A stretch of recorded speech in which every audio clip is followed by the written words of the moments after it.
Good evening and welcome to Just Event Online News at 9. I'm Anifat Ismail. The news headlines.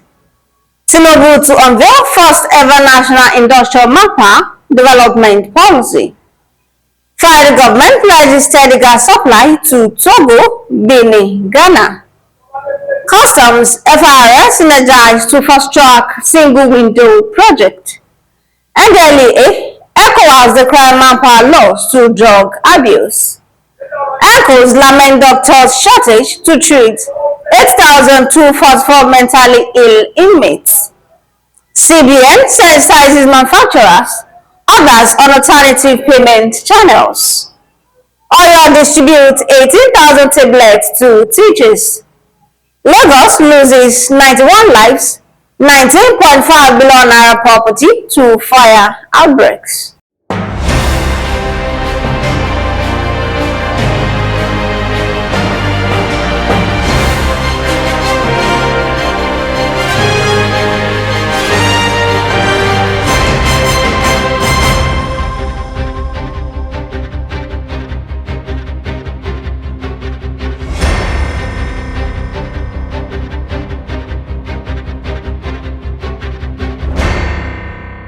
Now the news in details.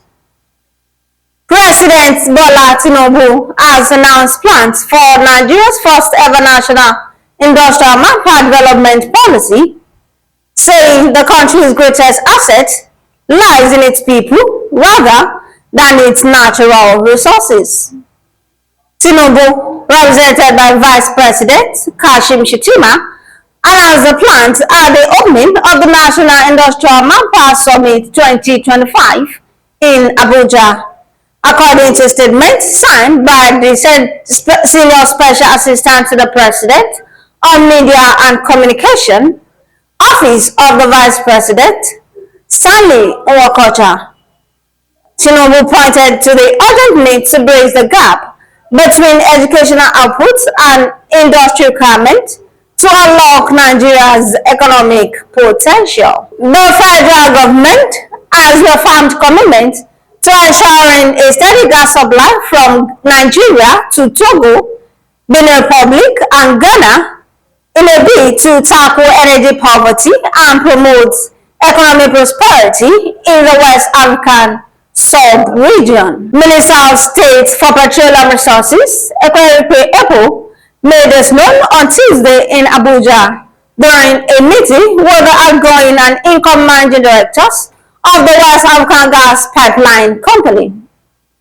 In a statement by Minister spokesperson, April said that Tinubu-led federal government is very committed to ensuring steady gas supply in neighboring countries, including the Benin Republic, Togo, and Ghana, to combat energy poverty and foster economic prosperity. The Federal Inland Revenue Service and the Nigerian Customs Service have set up collaboration on the National Single Window Project, a landmark trade facilitation initiative expected to transform Nigeria's import and export processes, improve revenue collection, and enhance the country's competitiveness in global trade.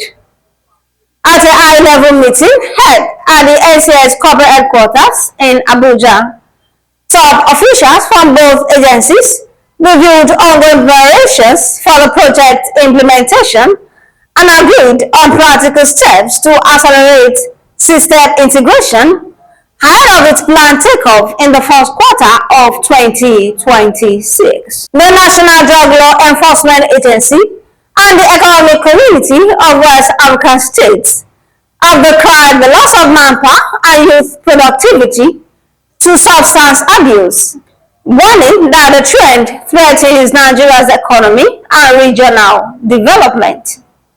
NDLEA and ECOWAS championed a data-driven approach to drug abuse challenges in the country at a capacity building workshop held in Lagos on Tuesday for the ex-officers of the Nigerian Epidemiology Network on drug use from the 37 NDLEA treatment centers nationwide. The Nigeria Correctional Service has reviewed a troubling mental health crisis within its custodial centers, disclosing that 8,246 inmates are currently suffering from mental illness.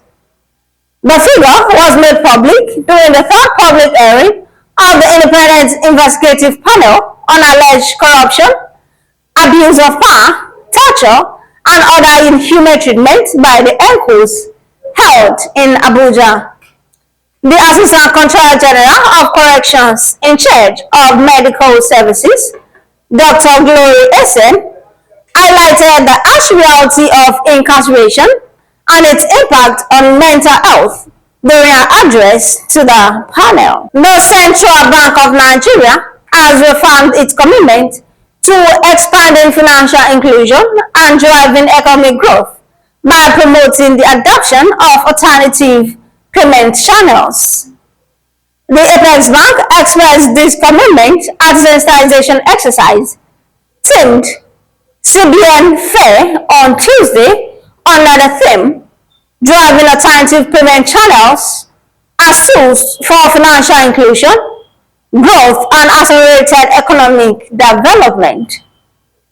Present at the CBN Fair were manufacturers, commercial banks, microfinance banks, fintech and agent banks, merchant banks, students, traders, artisans, members of the National Youth Service Corps, and other stakeholders. The Oyo State government has distributed about 18,000 tablet devices to teachers in public, primary, and secondary schools across the state's 33 local government areas as part of efforts to boost teaching efficiency and improve learning outcomes.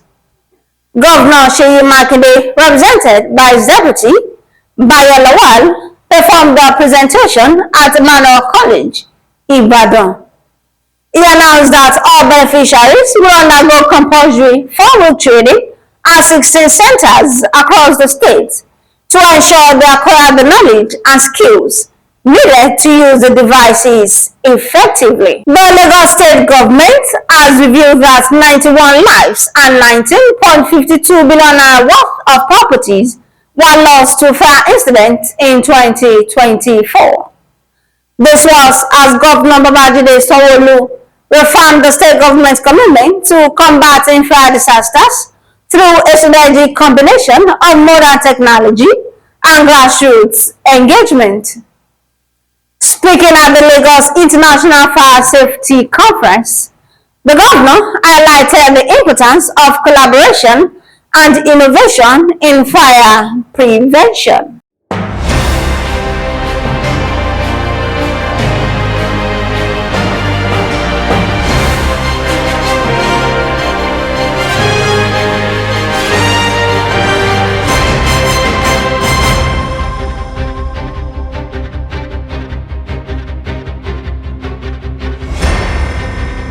And that'll be all on Just Event Online News at 9. Here's a recap of the story. Tinubu to unveil first ever national industrial manpower development policy. Federal government pledges gas supply to Togo, Benin, Ghana. Customs, FRS energized to fast-track single window project. NDLEA, ECOWAS declare manpower loss to drug abuse.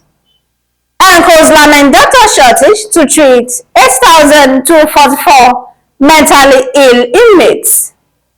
CBN sensitized manufacturers, others on alternative payment channels. Oyo distributes 18,000 tablets to teachers. Lagos loses 91 lives, 19.5 million naira property to fire outbreaks. Thank you for watching Just Event Online News. Take responsibility for your actions today. Match your words with actions that will speak volumes of your personality. For more news, visit www.justeventonline.com, and to read more updates, follow us on our social media platforms with a tab at Just Event Online. You can also send us an email on justeventsonline@gmail.com. I am Anifat Ismail. Good night.